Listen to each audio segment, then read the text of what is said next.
2018 में एक मूवी आई थी बत्ती गुल मीटर चालू, और आज सेम स्टोरी रिपीट हो रही है भारत और बांग्लादेश के संबंधों में।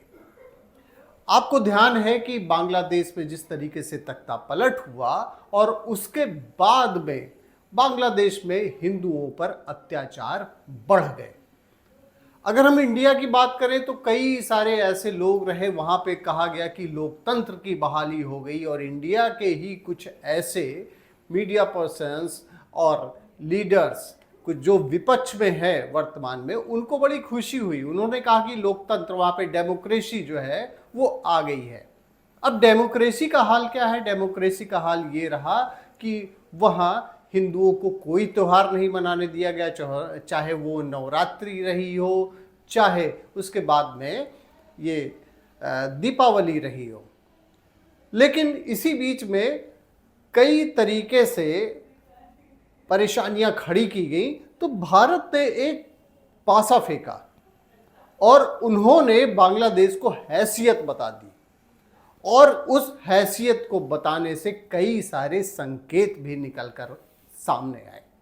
अडानी पावर बांग्लादेश को एनर्जी सप्लाई करता था, यानी कि बिजली की सप्लाई वहां होती थी, और बिजली की सप्लाई को काट दिया गया।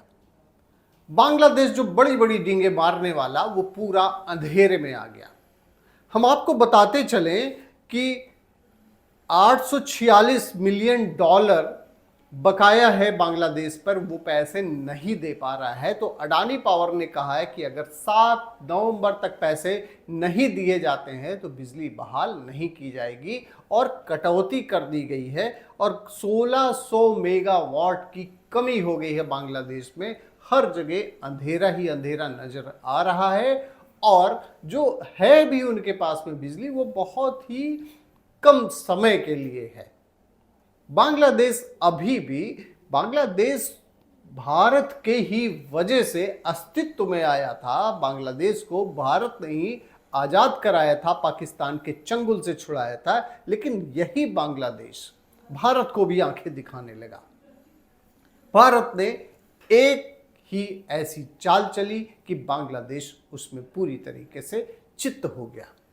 वहाँ की स्थितियों की अगर बात करें, अगर हम केवल बिजली की ही बात कर ले, बिजली की अगर बात करें तो वहाँ भी गैस बेस्ड ही अभी जो पावर जनरेशन है, जो एनर्जी जिससे वो बिजली बनाते हैं, वो गैस बेस्ड है। बहुत ही पुरानी जो चीज़ें, जो पद्धति है वो चली आ रही है, और ये एक तरीके से मार्केट से आउट होता चला जा रहा है। लेकिन बांग्लादेश अभी भी उसी ढर्रे पे चल रहा है।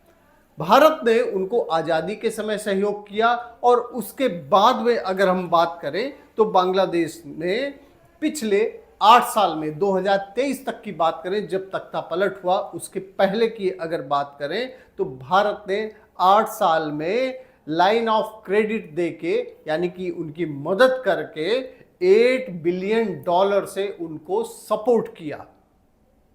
बांग्लादेश जो आज भारत को ही आंखें दिखा रहा है, उसकी हैसियत यह है कि वहां का जो इंफ्रास्ट्रक्चर है, रेलवेज है, सब कुछ में भारत ने मदद की। यहां तक कि जो उनके ऑफिसर्स हैं, सिविल सर्वेंट हैं, उनको भी भारत ही ट्रेनिंग देता है।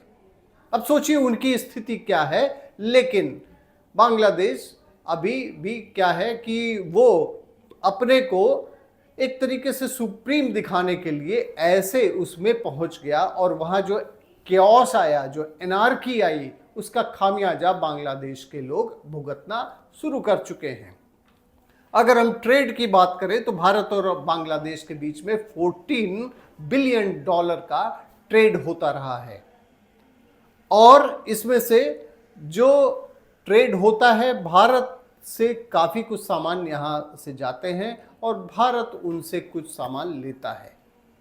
और इसका जो ट्रेड पे फर्क पड़ा, जहां पहले 700 ट्रक करीब सप्लाई होती थी डेली, वो घट के बॉर्डर से केवल 200 ट्रकों की हो गई, क्योंकि वहाँ बीएसएफ का पहरा रहता। बीएसएफ बहुत ही छानबीन करके ही वहाँ से किसी को आने देता है या जाने देता है। तो ये है बांग्लादेश की स्थिति।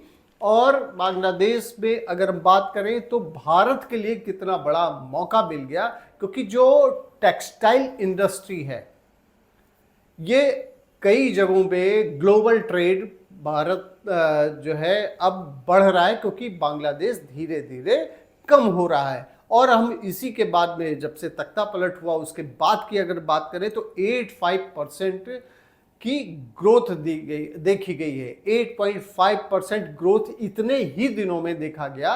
और अमेरिका वगैरह जो पहले भारत से ना लेकर बांग्लादेश से ले रहे थे, और भारत सबसे बड़ा, भारत और बांग्लादेश का ट्रेड हुआ करता था, अब कई सारे ऐसे देश जो कॉटन इंडस्ट्री, टेक्सटाइल इंडस्ट्री, उसमें भारत की तरफ देख रहे हैं, क्योंकि क्वालिटी भी काफ़ी अच्छी है। और जो पहले सामान लेते थे बांग्लादेश से, वो अब भारत से लेना शुरू कर दिए हैं। इकोनॉमी भारत की इससे बेटर हो रही है। अब हम बात करते हैं कि जिस तरीके से ये बांग्लादेश में ये सारी चीज़ें हुई हैं, एक तो इंडिया का ट्रेड बढ़ रहा है, दूसरा बांग्लादेश के लिए क्या मुश्किलें पैदा हो रही। बांग्लादेश इस समय जो रूट कर रहा है, और बांग्लादेश अब डायरेक्ट जो भेजता था, इंडिया के थ्रू जो चीज़ें भेजता था, वो अब कहीं और से भेज रहा है। और इससे क्या हो रहा है कि उनके जो खर्चे हैं, जो एक्सपेंसेस हैं, वो काफ़ी सारे बढ़ गए हैं। तो इसलिए जो लोग इंडस्ट्रियलिस्ट को हमेशा ब्लेम करते हैं, इंडिया की पावर आप देख लीजिए कि एक इंडस्ट्रियलिस्ट के वजह से ही भारत का रुतबा ऐसा है कि उसने एक झटके में बांग्लादेश को इतनी बड़ी चोट दी है कि उससे वो कैसे उभरेगा, क्योंकि वहाँ अभी ना ही कोई इंफ्रास्ट्रक्चर है, ना कोई उसका सपोर्ट करने वाला है, वो उससे उबर भी नहीं सकता है। क्योंकि ये जो कुछ भी सो कॉल्ड रेवोल्यूशन हुआ, वो अमेरिका के इशारे पे हुआ, और अमेरिका भी उसकी सपोर्ट करने वाला नहीं है। चाइना में पहले से ही प्रॉब्लम्स चल रही हैं, तो चाइना पहले से ही परेशान दिख रहा है, और इंडिया ने अपने रिलेशन चाइना के साथ अभी बेटर करने की कोशिश की है। तो जो इंडियन इकोनॉमी है वो बूस्ट कर रही है, और बांग्लादेश जैसे देश वो धराशायी होने के कगार पे हैं, और काफ़ी कुछ बड़ा झटका केवल एक ही स्टेप से लगा है कि अडानी पावर ने उनको पावर सप्लाई कम कर दी है। तो इसलिए हमारे देश के इंडस्ट्रीज जितने ही मजबूत होंगे, भारत की इकोनॉमी उतनी ही बूस्ट करेगी। बहुत बहुत धन्यवाद आपका, आपकी खबर देखने के लिए।